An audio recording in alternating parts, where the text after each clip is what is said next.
Kabanata 2966. Lahat kayo nawala ng pera.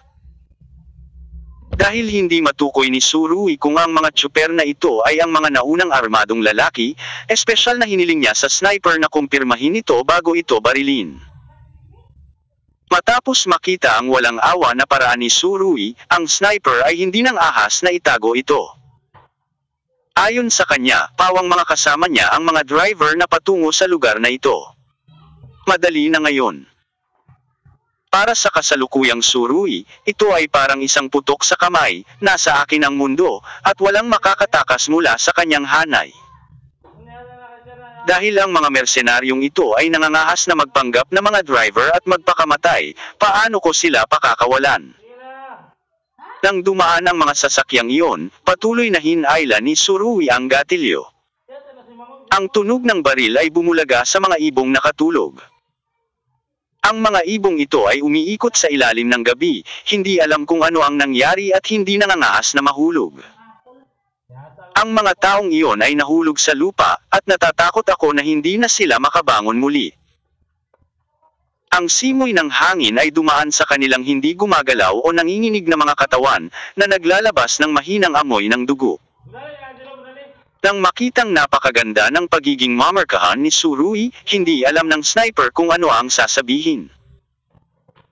Napakabilis ng takbo ng mga kasama niya ngayon, ngunit nagawang patayin ng kabataang inchik na ito nang hindi nahuhulog. Teknolohiyang hindi niya maabot. Matapos patayin ni Surui ang mga taong ito, tumalikod siya at bumalik sa eskinita, at pagkatapos ay pinatay ang dalawang mersenaryo na tinambangan sa daanan. Ngayon, ikaw na, sabi ni Surui sa sniper. Nang inag ang huli, binalot siya ng biglaang gulat na ito, at tila nawala ng kontrol ang kanyang dila. Pakiusap, mangyaring, huwag mo akong patayin, nang inag ang sniper. Sinabi ko sa iyo ang lahat ng nalalaman ko. Since you told me everything now, hindi ba ibig sabihin wala ka ng halaga para umiral? Nakangiting sabi ni Surui. Sa totoo lang, nahuli talaga ni Surui ang tamang tao. Ang sniper na ito ay ang taong namamahala sa mercenary team na ito. Kadalasan, siya ang may pananagutan sa pakikipag-ugnayan sa mga pangalawang shareholder sa ilalim ng mga kamay ni Suye. Maaari kitang tulungan na mailabas si Zinavis, sabi ng sniper. Ang Sin Avis na iyon ay ang pangalawang shareholder ng Suye. Ang taong ito ay karaniwang humihinga ng maluwag at nakakakuha ng kanyang mga dibidendo. Mukhang hindi naman siya gaanong kasali sa negosyo, pero hindi niya inasahan na hindi tatahol ang isang asong kagat. Kaya walang awa kaagad sa pagbaril mo. Kung hindi dahil kay Surui, narito talaga si Suye ngayon. Halos mamatay ang gayong magandang dilag. Ang pag-iisip tungkol dito ay nagpaparamdam sa mga tao ng kaunting emosyonal. Iwanan mo muna ang iyong buhay, sabi ni Surui. Pagkatapos ay nilaslas ng isang kamay na kutsilyo ang likod ng leeg ng sniper, at ang sniper ay bumagsak. Siguro, mayroon ka ng paraan para harapin si Zinavis, sabi ni Surui kay Suye. Tumango ang huli. Nagawa ni Suye hanggang sa kasalukuyan, syempre, hindi ito isang lampara na matipid sa gasolina. Nabigo si Zinavis na sirain siya, kaya ang taong ito ay handang tiisin ang dumadagandong na paghihiganti ni Suye. Tara, kunin muna natin itong champion. Pagkatapos nito, hinayla ni Surui si Suye palayo sa eskinita, at pagkatapos ay binuhat ang isang motorsiklo mula sa lupa at tinungo ang isang motorsiklo na 2 kilometro ang layo. Sprint hanggang matapos. Ipinulupot ang kanyang mga braso sa baywang ni Surui, bahagyang ngumuso si Suye at sinabing, hindi ko rin alam kung paano ipahayag ang aking pasasalamat sa iyo. Tumawa si Surui at sinabing, nagbiro. Ay pangako mo ang iyong katawan sa isa't isa. Ang mga mata ni Suye ay tumingin sa unahan. Narinig ko na ikaw ay napakatuwid, at kahit na mangako ka sa akin, maaaring hindi mo magawa. Tingnan mo. Tumawa si Surui. Hindi mo man lang sinubukan, paano mo malalaman na hindi ito gagana? Napaka-humble talaga ng babaeng ito para tawagin ang sarili na sirang bulaklak. Natatakot ako na ma-reject ako pagkatapos kong subukan na makakaapekto sa relasyon namin. Pagkakaibigan. Mahina ang tono ni Suye. Isa rin itong babaeng fairy. Hindi naniwala si Surui sa kanyang mga sinabi, nagawa niyang gumawa ng ganoong kalaking negosyo sa Africa at maglakad sa pagitan ng itim at puti, tiyak na hindi simple ang babaeng ito. Subukang huwag hawakan ito kung maaari mo. Makalipas ang 1 minuto, lumitaw ang isang motorsiklo bago ang finish line. Tiningnan ni Musak Hania ang 2 driver sa screen sa loob ng sasakyan at ikinaway ang kanyang kamao. Ang $100,000 ay talagang hindi mali. Bumaba siya ng bus, inilagay ang daliri sa pagitan ng kanyang mga labi, at sumipol. Tuwang-tuwa ang big boss na ito ng Doman Azi sa sandaling ito. Ngayon, si Musak Hania ay mayaman at makapangyarihan na, at kakaunti ang mga bagay na talagang makakapukaw ng kanyang damdamin, ngunit sa pagkakataong ito ay tiyak na maituturing itong isa sa kanila. Napakasarap sa pakiramdam na tumaya sa isang maitim na kabayo. Bumaba si Mu sa kanya sa sasakyan at napansin niyang parang may hindi tama. Sa simula ay maraming tao ang nagkukumpulan sa finish line, ngunit ngayon ang mga taong ito ay tila hindi nagdiriwang, ngunit lahat sila ay mukhang mabangis. Anong problema? Bakit ganyan ang itsura mo? May hinawakan si Musak Hania at nagtanong. Pero hindi na niya hinintay ang sagot na gusto niya dahil tumawa ng malakas ang amo. Dahil ba lahat kayo nawalan ng pera? No wonder malungkot ka, ako lang ang nasa audience. Isang tao ang nakakuha nito. Haha. Matapos tumawa ng ilang beses, huminto si Musak Hania sa pagtawa na nakakahiya dahil nakita niyang medyo mali ang kapaligiran sa paligid niya. Kasi, maraming tao sa paligid niya na parang tanga. Anong uri ng mga mata ang tinitingnan mo? Si Musak Hania ay labis na nabalisa. Sa paglipas ng mga taon, halos makalakad siya patagilid sa Domanatsi. Sinong maglalakas loob na tumingin sa kanya ng ganyang mga mata? Kanina lang pinaputok ang baril, at parang 100 ng driver ang namatay, sabi ng isang bystander. Nang marinig ito, marahas na kumunat ang noo ni Mu sa kanya, at hindi man lang siya naniwala sa nilalaman ng pangungusap. Ano ka ba? Ang larong ito ay maaaring pumatay ng higit sa 100 ng tao. Personal. Hindi nanunood si Musak Hania nang magkarera ang grupo ng mga driver. Nasa sasakyan siya na may nakakabinging musika, nakikipag-usap sa mga sexing babae, hindi niya ito naririnig sa lahat ng putok ng baril. Ibig mong sabihin, pinatay nilang 2 ang 12 ng mga driver. Nahihirapang sabi ni Mu sa kanya. Sa oras na ito, magkatabi sina Surui at Suye. Napaka-eye-catching ng batang mag-asawa. Ang kanilang buhok ay ginulo ng hangin sa gabi, ngunit sila ay mukhang tiwala sa sarili. Dahil pinapanood ng napakaraming kainahinala o mapagbantay na mga mata, sina Surui at Suye ay hindi nakaramdam ng kahihiyan. Ayon sa sitwasyon sa pinangyarihan upang matukoy kung ano ang nangyari. Siyempre, walang kinalaman ang sniper rifle na iyon sa Surui. Bagamat napatay ng sniper rifle na ito ang 5 shooters sa huling minuto, sino ang makakakita na ito ang baril na pinaputok ni Surui? Baka itong grupo ng mga tao ang nagkakagulo. Tumakad si Mu sa kanya kina Surui at Suye, ang kanyang mga mata ay gumagala sa kanilang mga mukha. Pinaputok mo ba ang baril? Hindi. Susamaga ang ekspresyon, sinabi ni Rui, kami ay mga nakaligtas lamang sa isang shootout. Hindi agad nakilala ni Musak Hania si Suye. Na walang make-up, naramdaman na lang niya na parang pamilyar ang babaeng ito, kaya matapos titigan ng ilang sulyap pa, nalaman kong hindi ko pa rin maalala kung sino iyon, kaya napalingon ako. Mata sa mukha ni Surui na medyo malungkot. Hindi ito nangangahulugan na may malaking agwat sa pagitan ng makapal na make-up ni Suye at simpleng make-up, ngunit ang pangunahing ugali ay ganap na naiiba. Sa mga karaniwang araw, palaging nakasuot ng formal na damit si Suye, na nagpapakita ng kanyang marangal at intelektual na ugali. Sa oras na ito ay masikip ang vest na ipinaraise sa hot pants ay talagang mas kabataan. Alam mo ba na hindi ka makakapatay ng mga tao sa karera ng motorsiklo? Tanong ni Mu sa kanya kay Tsurugi, nanlamig ang kanyang mga mata. Noong nakaraan, ang ganitong uri ng kompetisyon na halos walang mga patakaran ay hindi walang buhay ng tao. Ngunit ang gayong tahasan na pamamaril, kahit na pumatay ng higit sa 100 mga driver, ay ganap na walang uliran. Masyadong mayabang.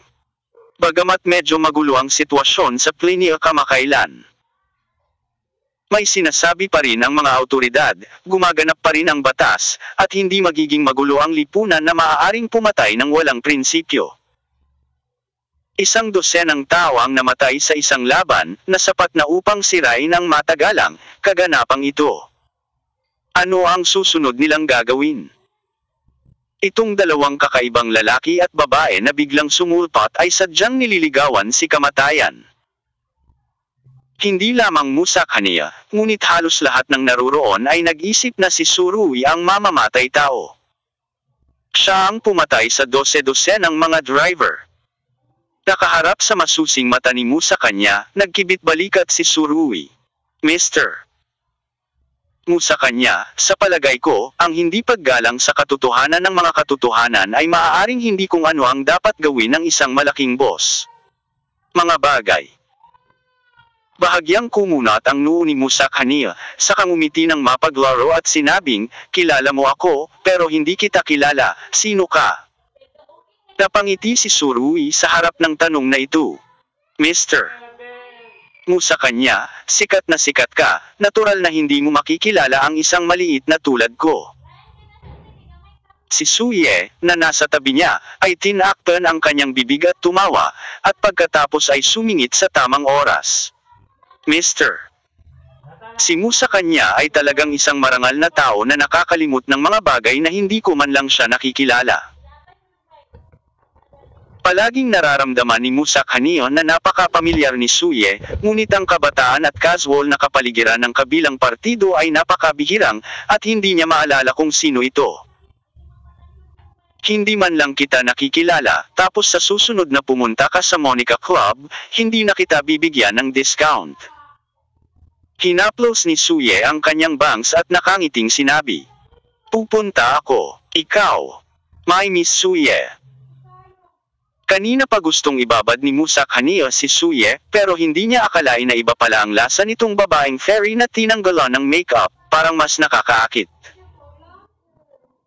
Oo, ako ito, paminsan-minsan, sumasali ako sa mga kompetisyon sa motorsiklo, ngunit hindi ako kinilala ng respetadong G. Musakanya. Kabiguan ko yon. Ang kanyang tono ay tila may katahimikan. Hindi. Ang mga mata ni Musakanya ay puno ng kahangahangang mga mata, at pagkatapos ay tumawa siya. Miss Suye, sa aking puso, ikaw lang ang reyna ng mga pagbabago, ang bawat imahe ay napaka-perpekto. By the way, muntik ko nang makalimutang ipakilala. Sinabi ni Suye, ang tulad ugat na brasong lotus ay nagkusa na ilagay ang braso ni Tsurugi, ito ang aking kasintahan, si Tsurugi. Kabanata 2967. Tagapagsalita ng Huaxia Capital. Boyfriend ko ito. Ang pagpapakilala ni Suye ay hindi higit sa inaasahan ni Tsurugi. Pagkatapos ng lahat, si Musakanya ay palaging pinagnanasaan si Suye, at sa wakas ay nagkaroon ng pagkakataon na hilahin ang kalasag. Sa babaeng karakter na ito na talagang imposibleng makaligtaan. At kung hindi ito mag-asawa, bakit ka makikipagkompetensya sa isang karera ng motorsiklo sa isang matalik na posisyon? Sa sandaling ito, sa mata ng lahat, talagang magkatugma sina Tsurugi at Suye. Bagamat ordinaryo ang hitsura ng lalaki, may malabong espiritu sa loob nito, na hindi katulad ng mga ordinaryong lalaki. Ang parehong Ngunit ang babaeng ito ay maislan at madaling pakisamahan, at kahit na nagpapalabas ng isang malakas na kapaligiran ng kabataan, na ginagawang mahirap para sa mga tao na imulat ang kanilang mga mata.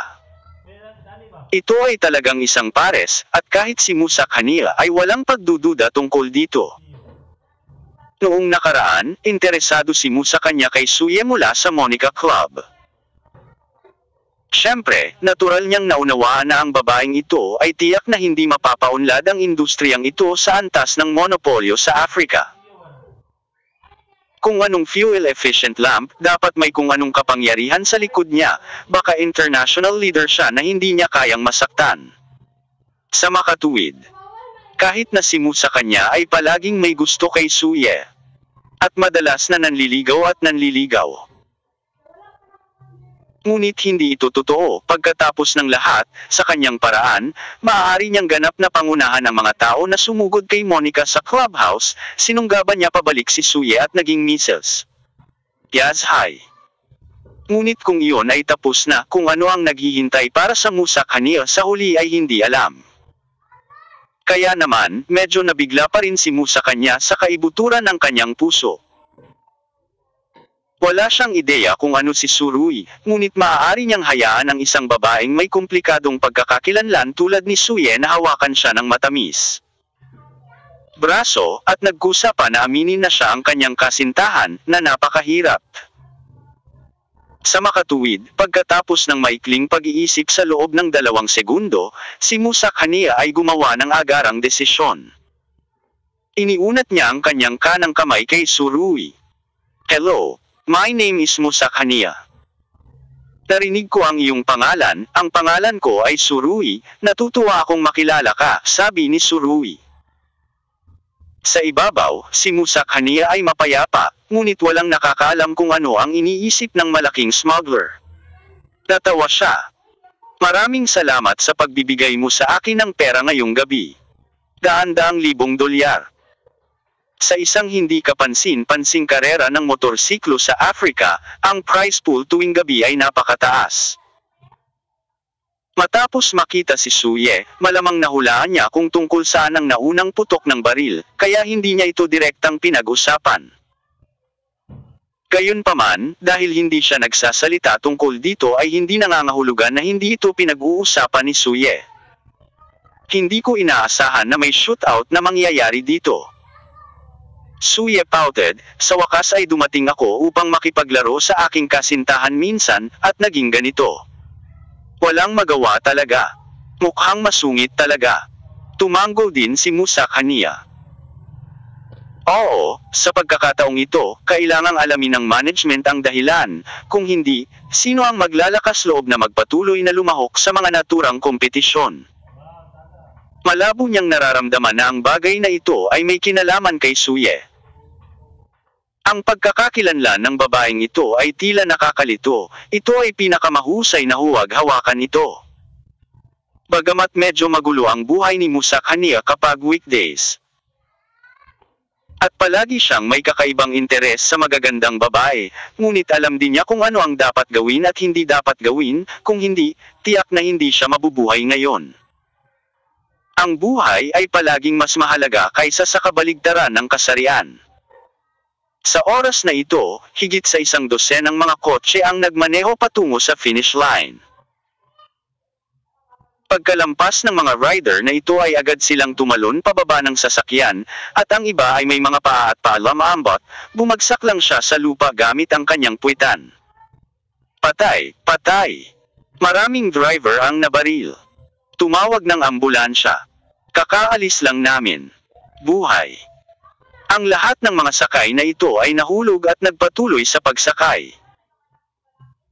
Ngunit ngayon ay tila sila ay bahagyang nasugatan pagkatapos ng pagkahulog at hindi nila nakuha ang bilis bago sila nakatakas sa iyon na round ng pagbaril. Kung ikukumpara sa buhay niya, walang halaga talaga ang mga gasgas sa katawan niya. Hindi pa sila nakakita ng ganito sa kanilang buhay.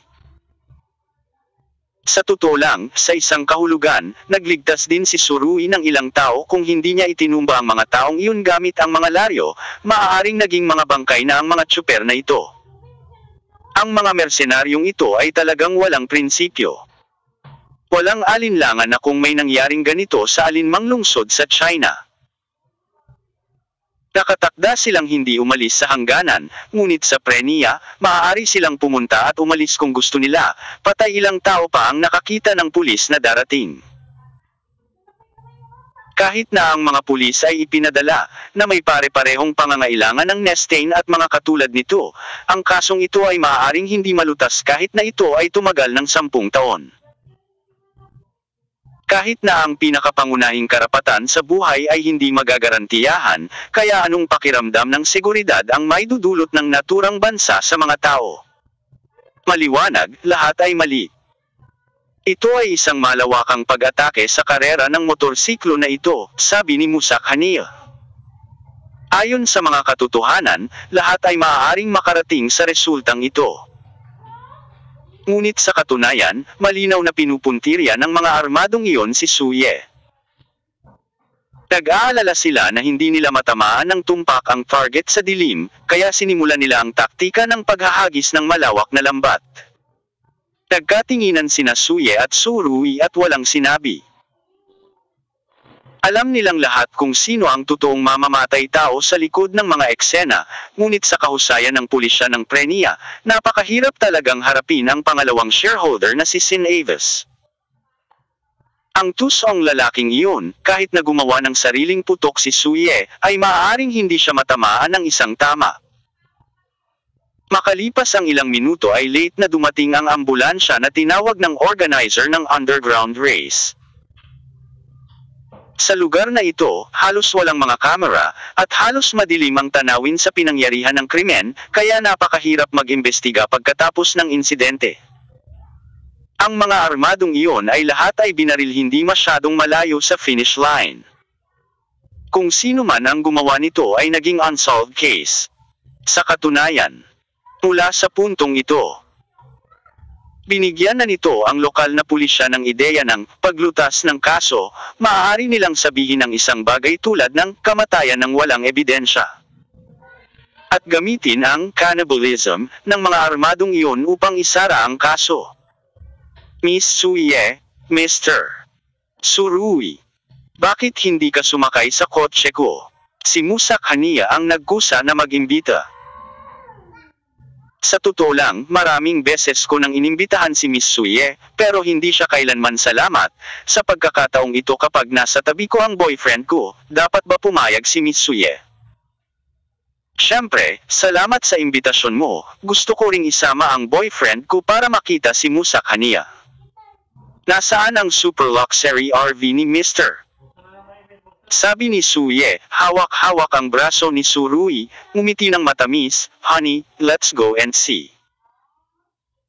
Sa sandaling lumabas ang mga salitang ito, mayroong isang malaking pulutong ng mga lalaki sa paligid ko, pakiramdam ko ang aking mga buto ay magiging malutong. Anong klaseng birtod ang magagawa ng binatang Chinese na ito na magkaroon ng napakagandang kasintahan? Maging si Mu sa kanya ay tumingin kay Surui na may matinding inggit sa kanyang mga mata. Na kayang mamuhay ng walang kahihiyan at kahihiyan na may napakagandang kagandahan tulad ni Suye, talagang kaakit-akit. Tulad ng alam ng lahat, si Surui ay nagkamali. Siya ay hinayla ni Suye at ginamit bilang isang kalasag. Matapos makapasok sa marangyang kotse ni Musak Hania, sumenyas ang huli at dahan-dahang yumandar ang sasakyan. Ayon, bilang smuggler, sobrang dominante niya at umalis sa kerahan. Kung ang mga pulis ay pumunta sa pinangyarihan upang mag-imbestiga at mangolekta ng ebidensya, kung gayon ay huwag mo nang subukang hanapin ang mga ulo ni Surui at Suye. Mula sa pagtungtong nila sa karwahe ng RV, ang pamamaril na ito at ang kanilang there is no relationship whatsoever. Hindi bababasa, sa ibabaw, ito ang kabaitang inilabas ni Mu sa kanya, at mararamdaman ni Surui ang kabaitang ito. Si Surui at Suye ay nakaupo sa sofa para sa dalawa.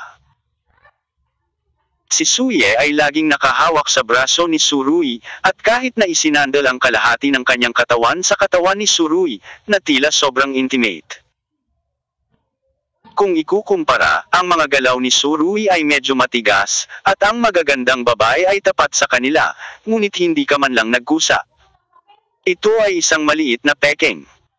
Habang nakaupo, tiningnan ni Suye si Surui. Alam din ng huli kung ano ang gagawin, ngunit pagkatapos mag-isip ng ilang segundo, hinayla niya ang kanyang braso mula sa braso ni Suye. Tumabas ka, at ilagay ito sa kanyang balingkinitang baywang. Sa tapat ng sopa, yamakap din si Mu sa kanya mula kaliwa hanggang kanan. Nakabikini ang dalawang dilag sa paligid niya at napaka-sexy ng katawan. Kuya Surui, nasa akin lahat ng magagandang dilag dito. Basta gusto mo. Kaya kitang bigyan ng 10 o 8 anumang oras. Nakangiting sabi ni Mu sa kanya. Hindi man lang iniiwasan ng lalaking ito si Suye.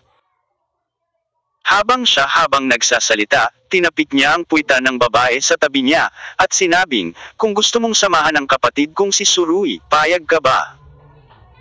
Hindi direktang sumagot ang babae, ngunit binigyan si Surui ng isang kaakit-akit ng ngiti. Malinaw, ang sagot niya ay gagawin ko.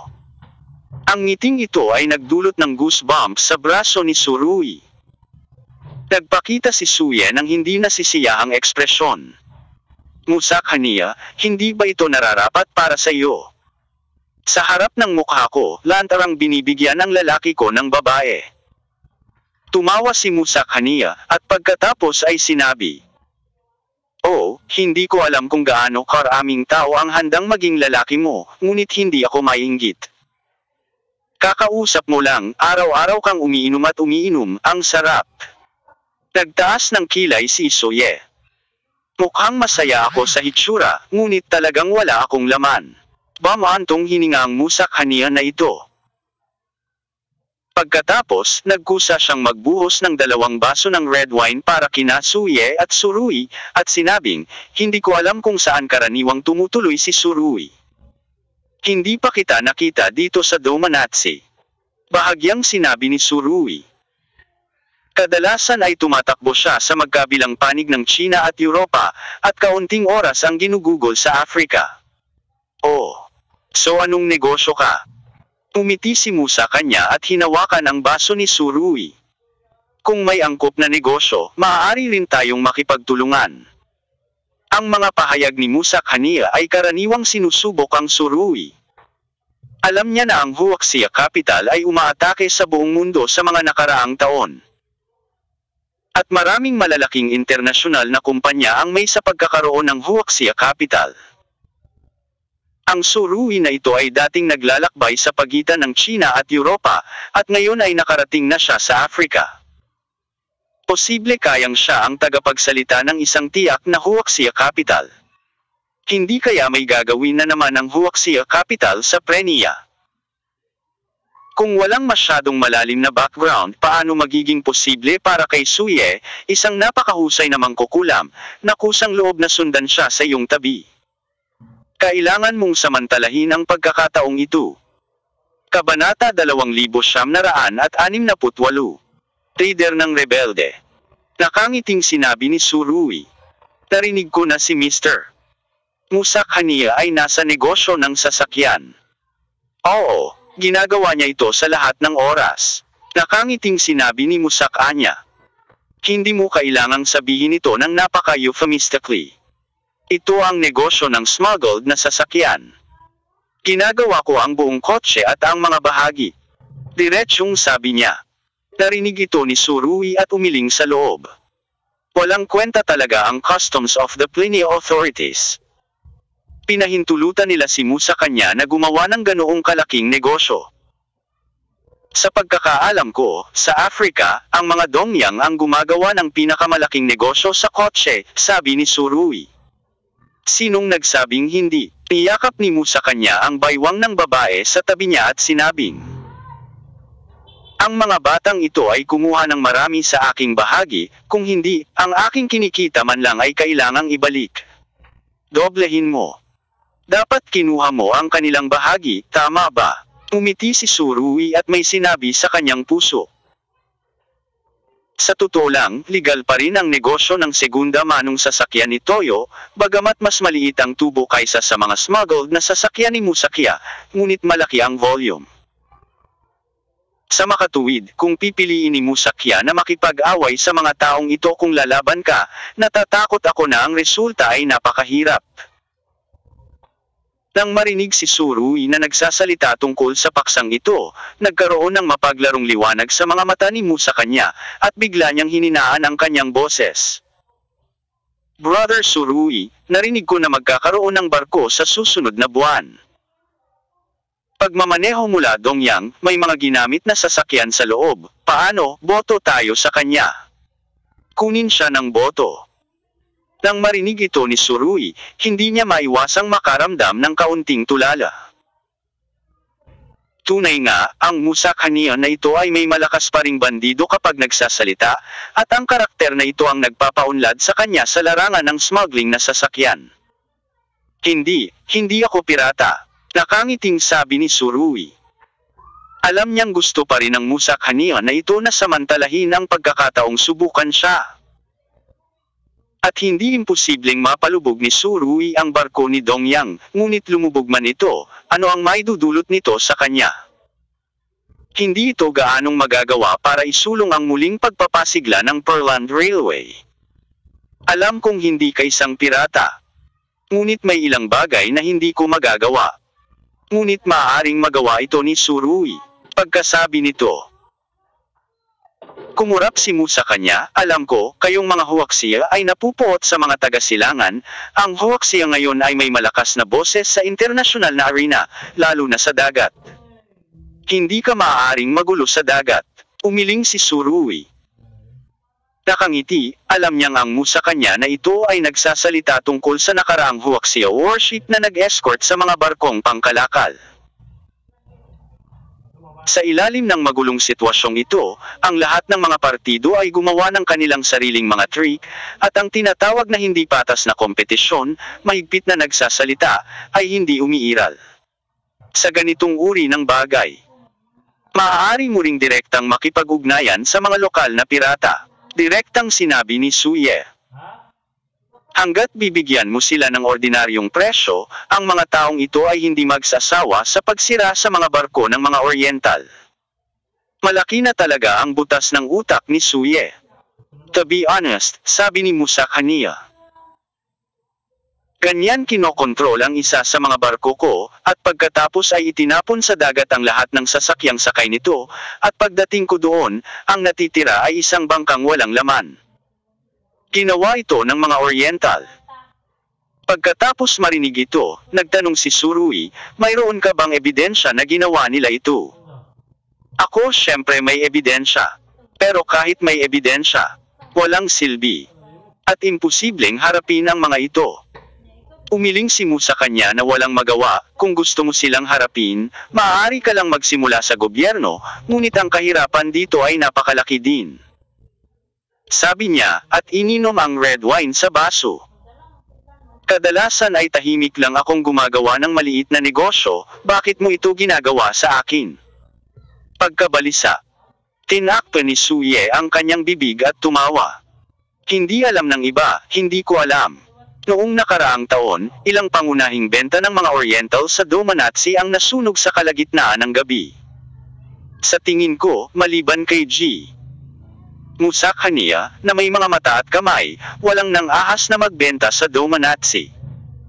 Upang gawin ang ganoong kalakas na bagay, tama ba? So may ganon. Nakinig si Surui at tumawa ng mapaglaro. Tila wala sa mga ilaw na ito ang lampara na matipid sa gasolina. Si Musakya ay nakinig, ngunit syempre hindi umamin ito. Suye miss.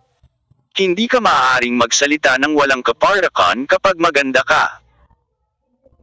Ito ay isang malubhang krimen na magdadala sa iyo sa kulungan, bagaman ako ay karaniwang naglalaro ng smuggling, ngunit ako, hindi ko gustong maglaro ng ganoong kalaking trick, tama ba?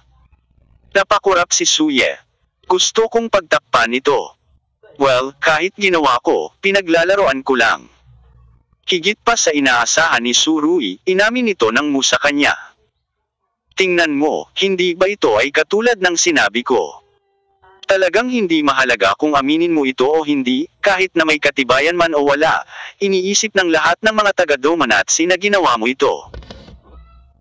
Ang mga salita ni Suye ay naging dahilan upang magkaroon ng isa pang itim na linya si Mu sa kanyang mukha. Gayunpaman, dahil medyo madilim ang kulay ng kanyang balat, hindi masyadong halata ang itim na linya. Kaya gusto ni Mr. Mu sa kanya na makakuha ng malaki. Bahagyang ngumiti si Surui at sumandal sa sofa, habang si Suye ay nakayakap sa kanya. Tila mas hinigpitan ni Surui si Suye. Sa ganitong paraan, tila napaka-aura ni Surui. Ito ang katalinuhan ni Suye. Nilikha niya ang ugali na ito para kay Surui sa tamang panahon.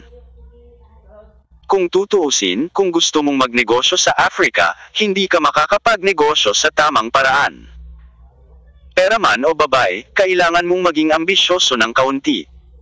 Siyempre gusto kong makakuha ng malaki, ngunit wala akong pagkakataon. Walang magawa si Mu sa kanya. Nasira ko ang ilang benta ng mga Oriental, at 12-dosenang lang ang sinunog ko. Mga kotse, ngunit kung gaano karaming mga kotse ang nasa bangka ko, kalahati ng netong halaga na naipon sa mga nakaraang taon ay nasa bangkang ito. Puno pa rin siya nang ayaw nang sabihin niya ito. Itong mga Oriental na tao, kalaban ko sila. So, ang relasyon mo sa mga Oriental na tao ay nasa parehong antas na. Nakangiting tanong ni Surui. Iyon na iyon. Galit na sinabi ni Mu sa kaniya, sana mapaalis ko ang mga taong ito sa Prenia magpakailanman. Saglit na nag-isip si Surui, at pagkatapos ay nagsabi, naisip mo na ba na kung hindi ito magagawa sa pamamagitan ng gobyerno, mas mabuting subukang makipag-ugnayan sa pangkat ni Akpei? 8K. Sa wakas ay sinabi ni Surui ang pinakamahalagang layunin ng kanyang paglalakbay. Pagkasabi pa lang niya nito ay medyo nag-iba na ang atmosphere sa loob ng karwahe. Solidified, kahit ang dalawang bikini beauties na nakahawak sa mga bisig ni Mu sa kanya at patuloy na nagpapakita ng lahat ng uri ng kalokohan, ay medyo naninigas. Dahil, nabanggit lang ng Akpi Surui si sa katunayan, ang kasalukuyang pinuno ng mga rebelde sa Prenia. Ang taong ito ay may dalang malaking banner, malinaw na sumasalungat sa gobyerno ng Prenia, at ang koponan na kanyang hinayla ay lumalakas at lumalakas. Ang mga autoridad ng Prenia ay walang gaanong pera, at ang pagiging epektibo ng labanan ng hukbo ay napakahina. Sa sitwasyong ito, hindi sila sapat na handa. Bigla silang inatake ng mga rebelde ni Akpei. Matapos matalo sa mga labanan, ang Pangulo ng Prenia ay walang pagpipilian kundi humingi ng tulong sa kalapit na bansa ng Lansnia. Ang dalawang bansa ay pinaghiwalay ng isang street ng tubig at nahaharap sa ilang extremism. Akpei, Lansnia din ay walang dahilan para manahimik. Kaya, nagpadala sila ng mga tropa para tumulong. Gayunpaman, ang Akpei na ito ay talagang sapat na mabangis. Sa kanyang hindi gaanong propesyonal na koponan, sinunog pa niya ang teritoryo ng Lansnia. Sa loob lamang ng ilang sandali sa buwan. Natalo pa niya ang mga tropa ng gobyerno ng Lansnia ng walang kaunting init, at hinayla pa niya ang maraming tao sa Lansnia upang sumali sa kanyang koponan. Sa loob lamang ng 2 o 3 taon, ang Akpei na ito ay halos ginawang 3 bansa ang dalawang bansa. Siyempre, dahil ang kanyang koponan ay nagmula sa mga ugat ng damo at walang suporta sa ekonomiya. Kaya tumigil din ang momentum ng winning streak, at nagsimula ang pagkapatas sa puwersa ng gobyerno ng dalawang bansa. Ang dalawang panig ay karaniwang nagpapahinga sa loob ng 3 o 4 na buwan, at pagkatapos ay lumaban sa loob ng 1 buwan. Napaka-regular din ng cycle na ito, tila walang makakalutas sa isa pa. Bagamat kadalasang nagpapatuloy ang maliliit na salungatan sa pagitan ng dalawang panig, hindi ito mapagpasyahan maliban kung may malakas na intervention mula sa panlabas na puwersa. Kaya, mula sa pananaw ng isang bystander, ang karanasang ito sa Akpei ay mukhang talagang maalamat. Gayunpaman, hindi ito ang gustong makita ni Surui. Ang posisyon na inookupahan ng Akpay ay tiyak ang pangunahing lugar na nagkokonekta sa Pernia at Lansnia, at kahit isang seksyon ng tren ng Pernian ay nasa loob nito. Siyempre, alam din ni Akpay ang kahalagahan ng Riles. Bagaman hindi pa siya nagsimulang magtrabaho sa Pearland Railway, inilabas na niya ang kanyang mga salita. Kung itutulak siya ng mga pamahalaan ng Pull&, at Lonjo ng magmadali kung gayon, pagkatapos ay ganap niyang sisirain ang Plain Railway. Maraming mga kalsada sa bundok na maaari niyang kontrolin, at ito mismo ang seksyon na may pinakamahirap na construction. Noon, hindi alam ng mga inhinyero ng Huaxia kung gaano kalaki ang kanilang pagsisikap dito. Sa kasalukuyang sitwasyon, kung tuluyang masira ang bahaging ito, natatakot ako na ang Pull&, Railway ay hindi na muling may ugnay sa buhay na ito. Ito ay hindi isang alarmist, ngunit isang katotohanan na maaaring mangyari anumang oras. Kung talagang baliw si Akpay, kung gayon kung ang mga puwersa sa labas ay hindi makialam, talagang walang makakapigil sa kanya. Sa nakalipas na ilang taon, si Akpay ay halos naging isang espiritual na pinuno sa lugar na kanyang inookupahan, at may napakalakas na apela. Sa makatuwid, ang layunin ni Zhang Yukon para sa Surui ay muling buhayin ang Pull&, Railway. Ito ay hindi isang solong layunin, ngunit isang tuloy-tuloy na hanay ng mga gawain. Ang pangunahing punto ay ang lugar na ito ay talagang ganap na hindi kalmado. Laging may putok ng baril. Kung walang mapayapang kapaligiran, paano mabubuhay ang ekonomiya? Kaya, maraming bagay ang kailangang harapin ni Surui. Hindi sa hindi niya naisip ang pagpatay kay Akpay. Hindi lang siya. Natatakot ako na maraming bansa sa mundo ang nagkaroon ng ideyang ito. Ngunit ang pagbabantay ni Akpay ay napakataas, at ang pagpatay ay mahirap, ito ay masyadong malaki, at ang sitwasyon sa masalimuot ang lugar na inookupahan ng mga rebelde. Mamatay man si Akpay, may bagong kahalili. Isinalang-alang ni Surui ang mga isyong ito, ngunit wala pa ring partikular na magandang solusyon. Kuya Surui, hindi mo ba alam? Hayaan mo akong makipag-ugnay kay Akpay. Imposible, ang mga taga-Orient na nagbibenta ng mga ginamit na kotse ay ang kanyang mga panginoon sa pananalapi. Sa kanya may sinabi siya na ikinagulat ni Surui. Kabanata 2969. Dapat mong tawagan si General. Sa nakaraang impresyon ni Surui, si Akpay at ang kanyang koponan ay hindi kailanman tumanggap ng anumang tulong. Ang taong ito ay napakatigas ng ulo, sinasabi niyang siya ay isang general, at sinasabing namumuno sa mahirap na Afrika. Tunay na napaalaya ang mamamayan. Oo, ang saklaw ng kanyang pagpapalaya ay Afrika, hindi Purnia. Siya ay isang ambisyosong tao, sino ang nakakaalam kung ano ang maaari niyang gawin kung hindi mapigil? Kung ang mga taga-silangan ang mga financier ng Akpay na ito, kung gayon ang bagay na ito ay medyo kawili-wili. Palibhas ay hindi mapakali sa Asia at nagdudulot ng kaguluhan sa Africa, ano ang gustong gawin ng mga taga-Orient na ito? Sa pagkakaalam ko, sa ibabaw, parang walang kinalaman si Toyo sa Akpay na ito, sabi ni Surui. Sa palagay ko ay hindi alam ng maraming tao ang tungkol dito, sabi ni Musak Hania. Minsan, pinasunog ko sa mga tao ang benta ng sasakyan ng Toy Oran at may nakita akong 2 trunk sa loob. Napahinto ako sa kotseng puno ng mga gold bar. Hinawakan ko ang driver at tinanong.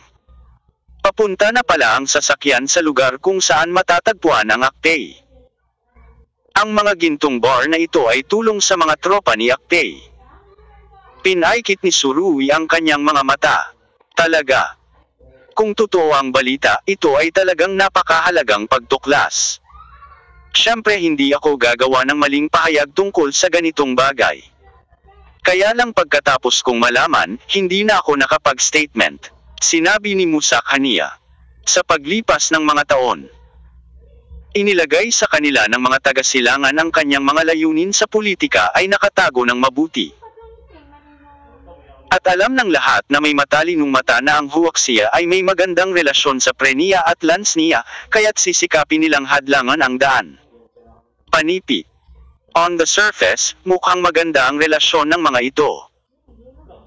Tigtas nilang ginagawa ang negosyo ng segunda manong sasakyan at nagbabayad ng maraming buwis sa dalawang bansang ito, ngunit talagang ibang bagay ito.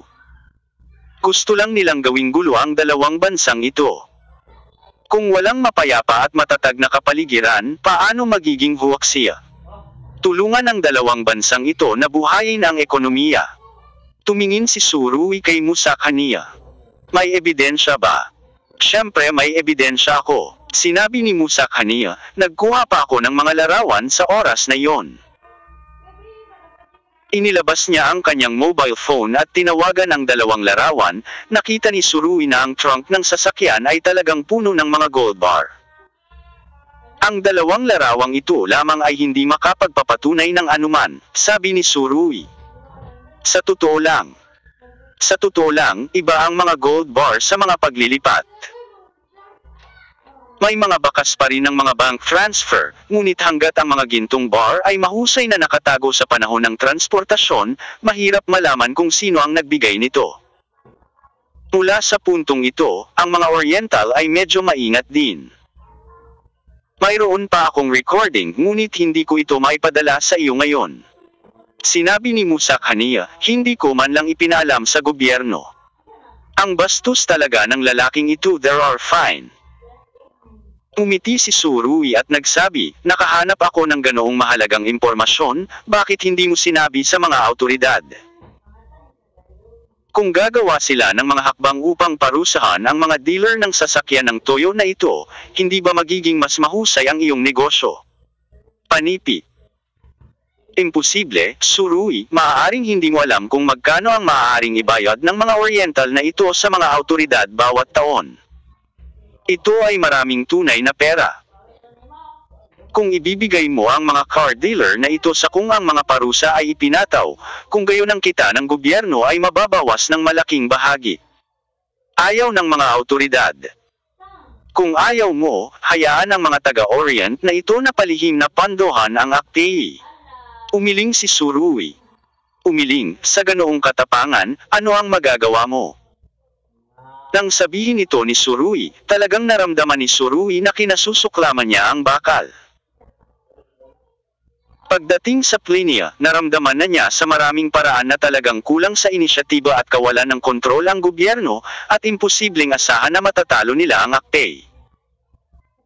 Oo, inaasahan ko na ito ang mangyayari, kaya patuloy akong nagko-cover ng balita at hindi sinabi ito. Umiling si Mu sa kanya. Naharang mo na ba ang dalawang kariton ng mga bar na ginto? Tanong ulit ni Surui. Kailangan kong manatili, paano ko makaligtaan ang ganitong uri ng windfall? Umiti si Musakania. Sa dalawang kotseng ito. Maaari itong isaalang-alang na makahanap ng ilang balanse sa ekonomiya, at bukod pa sa sinabi niyan, ang pagtingin sa mga gintong bar araw-araw ay isang kaaya-ayang bagay din. Kung iiwan mo itong dalawang kariton ng mga bar na ginto, hindi ka mag-aalala sa panganib. Anong ginagawa mo? Tanong ni Surui na may singkit na mga mata. Hindi nila ako pakakawalan. Hindi rin ako vegetarian. Umisi si Musakania na may hindi mapakali na pagnanasa na kumikislap sa kanyang mga mata. Kung maglakas loob silang pumunta sa pintuan, mamamatay sila. Naayos na. Saglit na nag-isip si Surui. Maaari mo bang ipakita sa akin ang mga gintong bar? Sinabi ni Musakania, walang problema. Pagkatapos niyang magsalita, hininaan niya ang kanyang boses. Brother Surui, alam ko na kayong mga Huaxia at Dongyang ay hindi kailanman nakipag-usap sa isa't isa. Matapos marinig ang sinabi ko, gusto mo rin bang lumubog ang barko ng mga Dongyang people? Panipi. Umiti si Surui, walang pag-aalinlangan. Sa totoo lang, ginalaw niya ang kaisipang ito. Ang mga tropa ni Akpei ay nangangailangan ng suportang pinansyal mula sa iba. Kung isang Oriental na tao ang gumagawa nito, talagang walang pakialam si Surui na lumubog ang kanilang barko. Ito ay walang kinalaman sa hindi patas na kompetisyon, ngunit isang laro ng pambansang patakaran.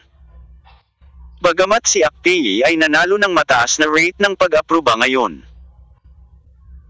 Sa kanyang matinding estilo, kung siya ang nasa kapangyarihan, kung gayon ang diplomasya ng bansa ay agad na mahuhulog sa isang nagyayelong punto. Ang mga pagsisikap ng China sa paglipas ng mga taon maaaring lahat ay walang kabuluhan. Kaya, kung gusto mong ihinto si Akpei, dapat mong putulin ang kanyang pinagmumulan ng kita. Sa totoo lang, maaari tayong gumawa ng isang malaking boto at gawin itong pagsisihan ng mga taga-Orient. Sabi ni Mu sa kanya na may pinanabik sa kanyang mga mata. Itinaas ni Surui ang mga paa ni Erlang. Oh, Mr. Mu sa kanya, bakit sa tingin mo ay talagang gagawin ko ito? Naiintindihan ko ang iyong patakaran sa huwaksiya at alam ko kung ano ang gusto mo, anong uri ng mga layunin ang maaaring makamit sa Afrika. Muling hininaan ni Mu sa kanya ang kanyang boses at sinabing, mabuti ito para sa lahat. Musakaniya, ito ay talagang isang napakatalino na tao. Naiintindihan mo ba ang intensyon ni Huaxia? Tumawa si Surui, at kailangan kong sabihin na ito talaga ang pinakaiingatan ni Surui. Injustice Akpei, hindi na muling mabubuhay ang Pearland Railway. Ang pagsasabwata ni Huaxia ay mauunawaan ng maraming bansa, kahit isang smuggler. Dahil napakaraming tao ang nakakaalam tungkol dito, tiyak na marami ang nagsisikap na hadlangan ito. Handang paniwalaan ni Surui ang mga salita ni Musakaniya, at kung siya ang tumayo sa posisyon ni Toyo, maaaring ganoon din ang ginawa niya.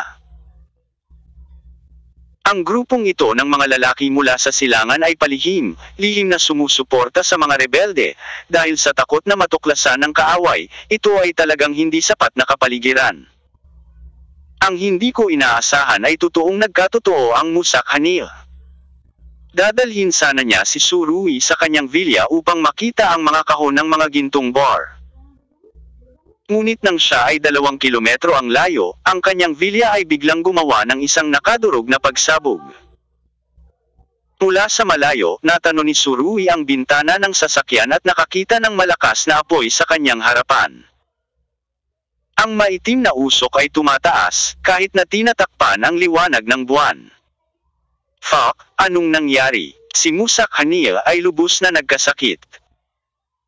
Ang pagsabog ay nakakabasag ng lupa, at kahit na nakaupo sila sa RV mula sa malayo, nakaramdam sila ng malakas na panginginig ng boses.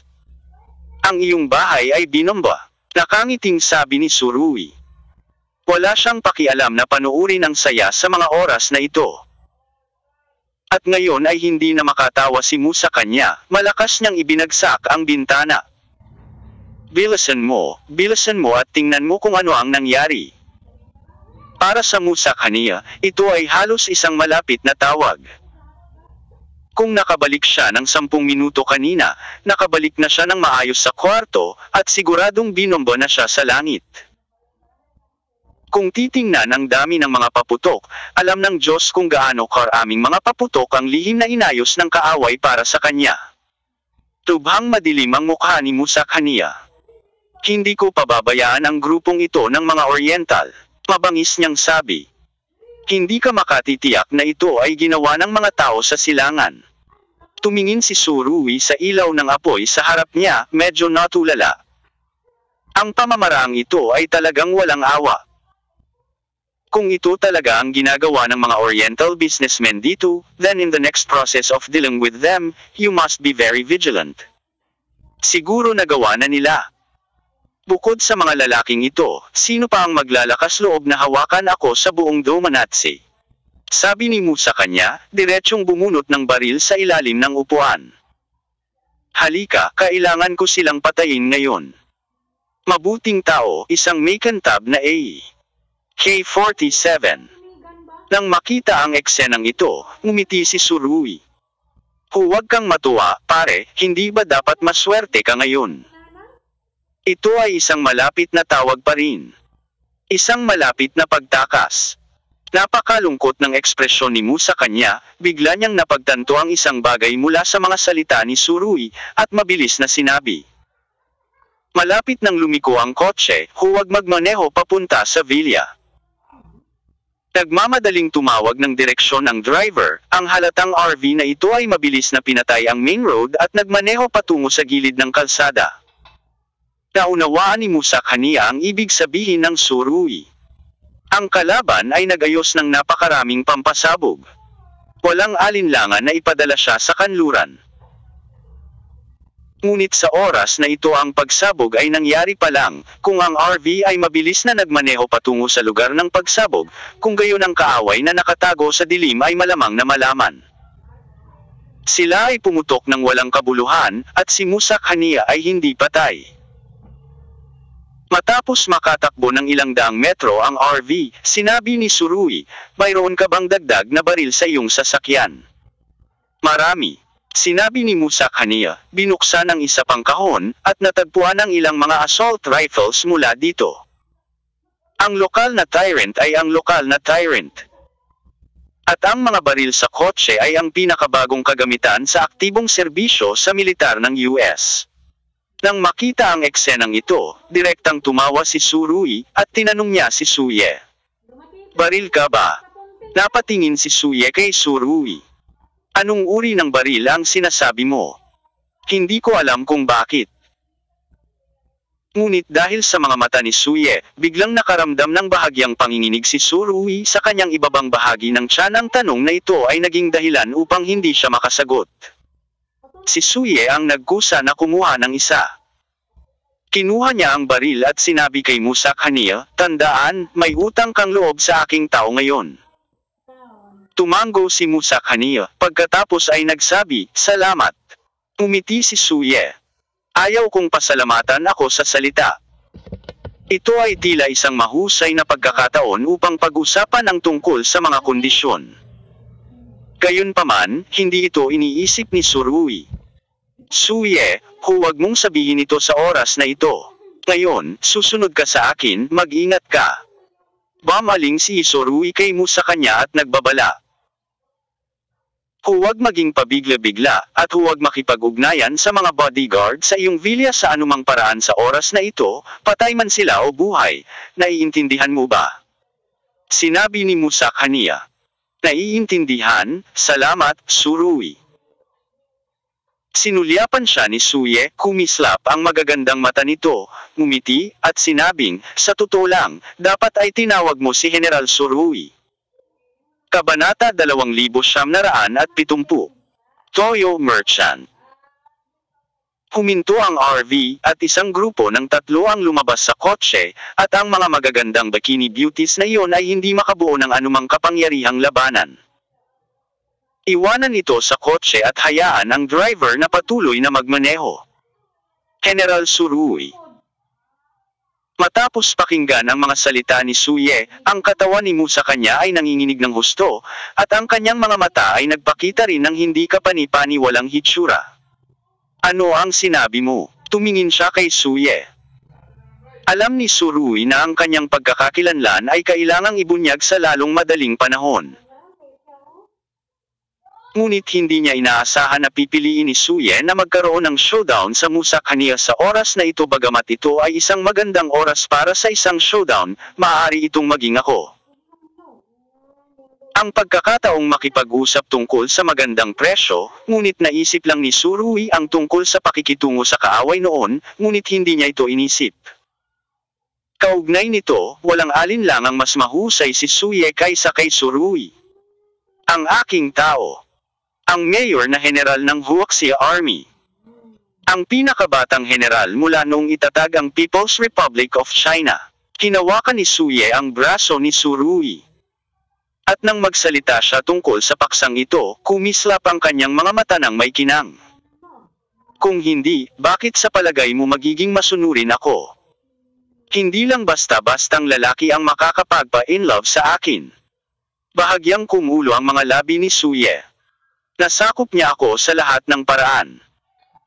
Ang pangungusap na ito ay madaling maunawaan ng iba, at ito ay lubhang hindi maliwanag. Tumingin si Musak Hania kay Surui. Talaga. Nagkibit balikat si Surui. Sa ganitong panahon, hindi pa rin maitatanggi. Sa oras na ito, ang itim na usok mula sa ilang daang metro ang layo ay pakapal at pakapal, na nagpapahiwatig na ang pagkasunog ay nagpatuloy.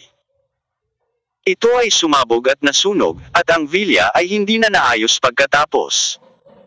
Ito ay tiyak na isang pagkasira. Puksain muna ang kalaban. Hindi gaanong nag-abala si Surui tungkol sa isyong ito. I see, very reliable ang tao ko, mas mabuting huwag mo siyang pababayaan. Sabi ni Suye. Buhay sa iyo. Naramdaman ni Mu sa kanya na medyo hindi naaangkop ang mga salita ni Suye, at nakaramdam ng kaunting lamig. Lahat ay lalaki, kaya bakit gamitin ang salitang ito? Ngunit hindi na siya gaanong magkabuhol-buhol ngayon. Nakita niyang nasagasaan si Surui sa isang anino, kaya sumunod siya.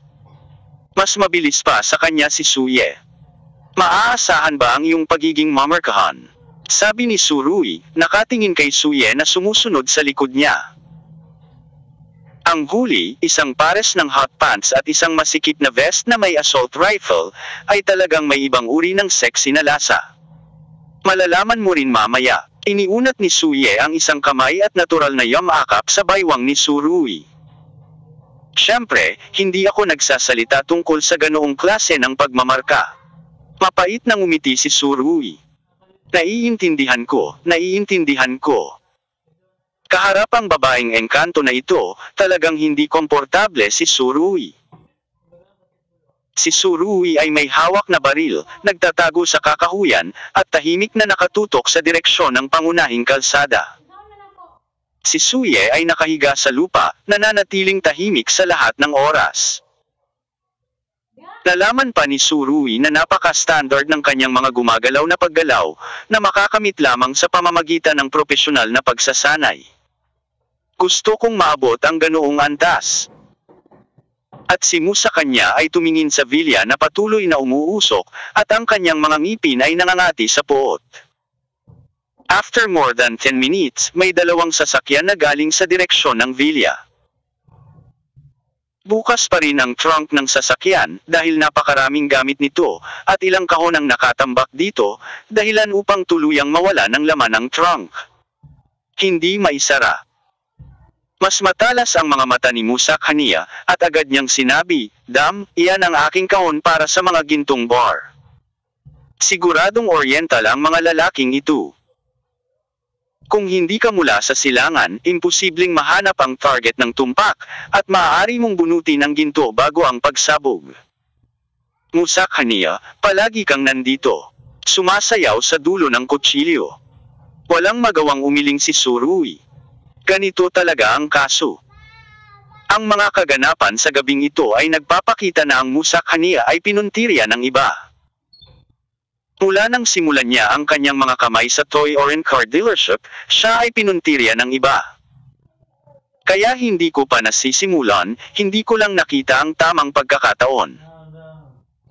Mukhang matapang at maingat ang Musak Hania, ngunit sa katunayan, ang mga linya ay medyo makapal. Sa mga araw na ito, pagkatapos niyang magsimula, nagmamagaling pa rin siya sa paligid ng palengke, at inilalagay pa ang mga gintong bar na nahuli niya sa kanyang vilya. Dahil ang buong Domanazzi ay nag-iisip na ang tindahan ng Orient A-list ay sinunog ng Musak Hania, kung gayon ang mga Oriental ay dapat ding mag-isip. Kaya, sa mga araw na ito, si Musak Hania ay maaaring mamatay anumang oras, hindi lang ito sumasayaw sa dulo ng kutsilyo, ito ay nabubuhay sa ilalim ng saklaw ng kaaway. Napakalaki talaga ng puso ng lalaking ito, ngunit hindi niya alam na ang mga kaaway na iyon ay parang makamandag na ahas. Sa pagkakataong ito, nang makita ang dalawang sasakyan na umaalis sa vilya na puno ng ginto, halos damilat si Musak Hania sa kanyang mga mata sa galit. "May multo ba sa vilya mo?" tanong ni Surui. Kung hindi, paano nahanap ng kaaway ang gintong pinagtataguan ng tumpak? "Ako lang ang nakakaalam kung nasaan ang ginto." Pinaningkita ni Mu sa kanya ang kanyang mga mata. Tiyak na hinanap ng mga Oriental na ito ang aking vilya. Pagkatapos sabihin ito, nakita niya na si Surui ang humila ng gatilyo. Boom! Isang putok at sumabog ang gulong sa harap. Agad na naging unstable ang direksyon ng sasakyan at muntik na itong gamulong. Sa oras na ito, si Suye, na nasa tabi niya, ay nagpaputok na. Ang sabi niya kanina ay may shooting skills, siya, okay, parang hindi naman provocative remark, dumiretso sa rear wheel ng dalawang sasakyan ni Chapter ang bala ng babaeng ito. Biglang huminto ang dalawang sasakyan, ngunit ang mga tao sa loob ay hindi na nagkaroon ng oras upang buksan ang pinto ng kotse, at ang bala ni Surui ay tumagos na sa bintana ng kotse. Mayroong ilang mga ambon ng dugo sa salamin ng parehong mga kotse. Pumunta ka at tingnan mo kung may buhay na bibig. Sigaw ni Surui. Kabanata mo sa kanya nagmamadaling lumabas. Ang taong ito ay ganap na binaliwala ang panganib at hindi napigilan ang kanyang galit. Pagbukas ng pinto ng driver, bumuhos ang isang katawan na may putok sa ulo. Nang makita ito ni Musak Hania, nanlaki ang kanyang mga mata sa galit. Ito ay isang fucking oriental. Binuksan niyang muli ang pinto sa likuran, ngunit hindi niya inaasahan na ang itim ng uso ay nakatutok sa kanya. Sa kanya, isang pandak na lalaki ang nakahiga sa likod na hanay, na may hawak na baril sa musa kanya. Sa tabi niya, isang lalaki ang nawala sa kalahati ng kanyang ulo. Isang malakas na amoy ng dugo ang nagmula sa mga butas ng ilong. Jiro Onoda, nang makita ito, sumigaw si Musa kanya. Tingnan mo, hindi kita papatayin. Nasilaw siya sa galit, at hindi man lang niya naisip na itago si Open, pero nagbuga ng apoy ang nguso ni Jiro Onoda. Ang Onoda Jiro na ito ay talagang isang dealer ng ginamit na kotse sa Toyo. Siya ang namamahala sa buong lugar ng Doman Azi. Sa mahigpit na pagsasalita, siya ay mas mayaman kaysa Musa kanya. Ang kanyang hitsura sa karwahe ay sapat na upang patunayan na ang pagsabog na ito ay may hindi mapaghihiwalay na relasyon sa mga Oriental. Ilang mga tindahan ang nasunog ng Musa kanya, kaya maraming mga kotse ang ganap na na-scrap, at si Jiro Onoda ay nalungkot. Siyempre, hindi ito ang pinakamahalagang pagkawala. Ang pinakamahalagang bagay ay, ilang ang kahon ng mga bar na ginto ay nawala. Sa maraming bansa sa Afrika, ang ekonomiya ay nasa bingit ng pagbagsak, at ang kredibilidad ng pambansang pera ay hindi masyadong malakas. Sa kasong ito, ang ginto, ang pinakamahirap na pera, ay natural na pinakahinahangad. Gusto ng ilang organisasyon sa Toyo na lihim na suportahan ang AKPI, kaya natural na paggamit ng ginto ang pinakamakatwiran. Sa Afrika, hindi ganoon kadali ang pagpapalitan ng ginto.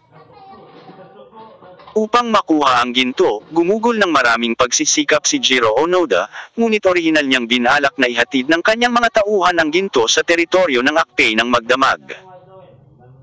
Dahil dito, napaka-immortal nitong Musa kanya kaya sinunog niya ang tindahan ng gabing iyon at ninakaw ang ginto. Hindi, si Onoda Jiro ay muling gumugol ng maraming pagsisikap upang subaybayan ang tiyak na lugar ng pagtatago ng ginto.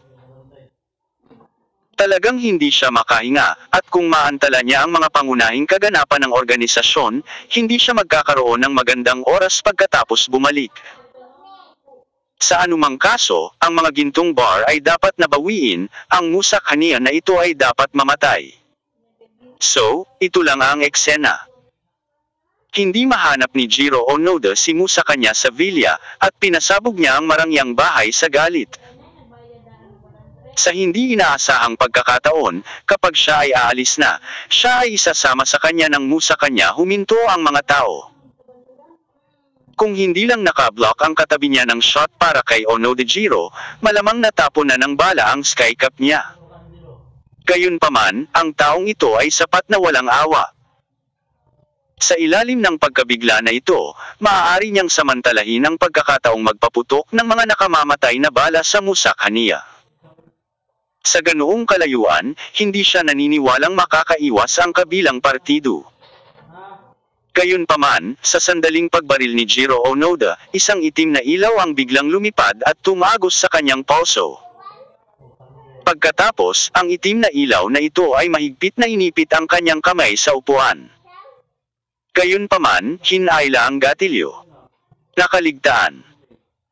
Tumipad ang mga bala sa anit ni Mu sa kanya, at kitang-kita ng huli ang nasusunog na sensasyon. Nasilaw sa galit ang lalaking ito kanina, ngunit nang magising siya sa nag-aalab na sensasyon, agad siyang napabuga ng malamig na pawis. Masyadong delikado ang sitwasyon ngayon. Hanggat ang isa ay hindi nag-iingat, ang mga tao ay mamamatay. Bastos ka, papatayin kita. Hinawakan ni Musak Hanio si A. Malapit nang mag-shoot ang K-47. Nanginginig sa sakit si Onoda Jiro sa mga oras na ito. At hindi niya makontrol kung siya ay mabubugbog hanggang mamatay ni Mu sa kanya, at sa kanya napansin na ipinako niya ang kanyang pulso sa upuan, parang may 4 na talim na tinak. Huwag barilin sa oras na ito, pinakamahusay na manatiling buhay, mahinang sabi ni Surui. Hinablot ng isang kamay niya ang baril ni AK. Alam din ni Mu sa kanya na ang pagpatay kay Jiro Onoda ay hindi malulutas ang problema sa isang pagkakataon. Kaya galit niyang ibinaba ang kanyang baril, pagkatapos ay ipinasok ang kanyang paa sa kotse, at sinipa si Jiro Onoda ng marahas. Sinipa ang huli at tinamaan ang pinto na nakaapekto sa sugat sa pulso.